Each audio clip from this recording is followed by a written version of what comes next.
கடந்த 7 ஆண்டுகளில் இந்த கட்சி 4 முக்கிய கடமையை செய்திருக்கு. 6 ஆண்டுகள் 7 ஆண்டுகளில் 3 முறை தேர்தல் நிதி திரட்டியிருக்கிறோம்.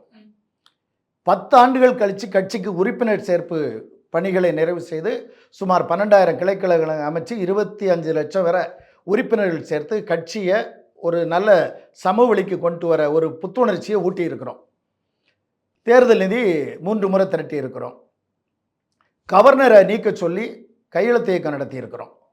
அதை கிட்டத்தட்ட 50 லட்சம் கையெழுத்துக்கு மேலே வாங்கியிருக்கிறோம். ஒவ்வொரு ஆண்டும் அண்ணா பிறந்தநாள் விழா மாநாடு 25,000 பேர்லேருந்து 2 லட்சம் பேர் வரை கலந்து கொள்ளக்கூடிய நிகழ்ச்சிகள் இந்த 6 ஆண்டுகளில் நடந்திருக்கு. இதில் நான் சகோதரனாக நினைத்து நட்பு பாராட்டி பழகிய திரு சத்யா அவர்களுடைய பங்களிப்பு என்ன என்பதை இங்கே நான் கேட்க விரும்புகிறேன். இந்த 6 ஆண்டுகளில் இதுதான் கட்சி செஞ்ச 4 பெரிய வேலைகள். இதில் உங்கள் பங்களிப்பு என்ன?